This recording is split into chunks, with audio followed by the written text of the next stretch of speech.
ප්‍රීතිමත් දවසක් ඔබ සියලු දෙනාටම අපි නැවත දායකමත් කිරීමේ වශයෙන් අපි නැවත හමු වෙනවා. අපේ මාතෘකාව අද ස්වාමීන් වහන්සේගේ ප්‍රීති වෙනව දවසක්.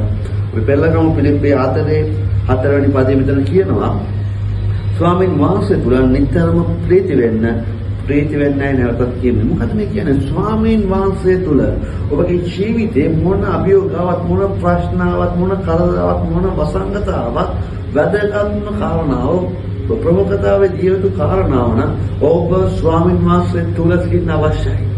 අත් සමාන පීඩාව සමාන ප්‍රශ්න දරා ගන්න බැරුව ඇති. සමහරට උන්වහන්සේ අතහැරලා යන්න හිතනවත් ඇති. සමහර වෙලාවට ඔබගේ ජීවිතේ ඔබ කරපු කැපකිරීම ඉඳලා ඇයි මම මේ වගේ දේවල් කරේ කියලා හිතනවා ඇති. හැබැයි නමුත් උන්වහන්සේ අපිට කියනවා ඔබ උන්වහන්සේ තුල ඉන්න අවශ්‍යයි. ඒ වගේම වැදගත්ම කාරණා මෙතන නිතරම ප්‍රීති වෙන්න අවශ්‍යයි. ඇත්ත අපි කොහොමද නිතරම ප්‍රීති වෙන්නේ? ප්‍රශ්න දකින්නකොට අරගෙන ප්‍රශ්න දකින්නකොට මේ රටේ වෙන දේවල් දකින්නකොට සමාජයේ වෙන දේවල් දකින්න අපේ ජීවිතයට එන අභියෝගයක් නම් අපි කොහොමද ප්‍රීති වෙන්නේ? අපි අතරමත් වෙනවා. අපි කලකිරෙනවා.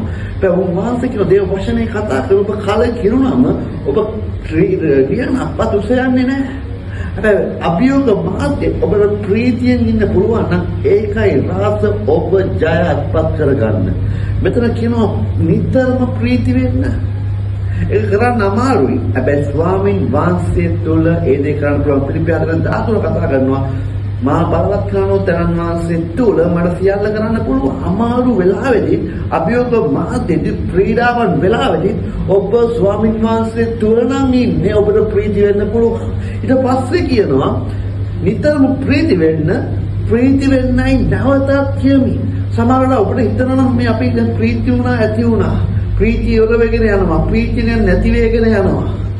ඔබට ඒක අවදානයක්. ඔබට මම කියන්න කැමතියි. ඔබ ඉන්නේ අවදානම් කලාපයක. ඔබගේ ප්‍රීතිය නැති වෙනවා වගේ නම් ඔබ දෙවියන් වහන්සේ දුරස් වෙනවා කියන එකයි. මොකද ආත්මයන් වහන්සේගේ ඵලවලින් එක කාරණාවක් තමයි ඵලනම එක කාරණාවක් තමයි ප්‍රීතිය. ප්‍රීතිය නැති වෙගෙන යනවා නම් ඔබ ආත්මයන් වහන්සේගෙන් දුරස් වෙනවා කියන එකයි.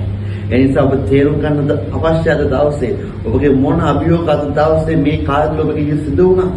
ඔබගේ ප්‍රීතිය අඩු වෙනවා නම් උන්වහන්සේ ඇත්තමයි ඉක්මනින් උන්වහන්සේ ලං වෙන්න උන්වහන්සේ ඔබව ප්‍රීතිමත් කරන්න යනවා උන්වහන්සේ ඔබ ශක්තිමත් කරන්න යනවා උන්වහන්සේ ඔබ බලවත් කරන කවුරු ඔබට මොන ප්‍රශ්න අභියෝග කලකිරීම මොන බාධාවක් නෙව්වත් මතක තියාගන්න ඔබ උන්වහන්සේ තුල නම් ඉන්නේ මා බලවත් කරන තනන් වහන්සේ තුල ඔබට සියල්ල කරන්න පුළුවන් ඔබ විශ්වාස කරන්න ධෛර්යමත් වචනයක් ඔබට yes පිටයි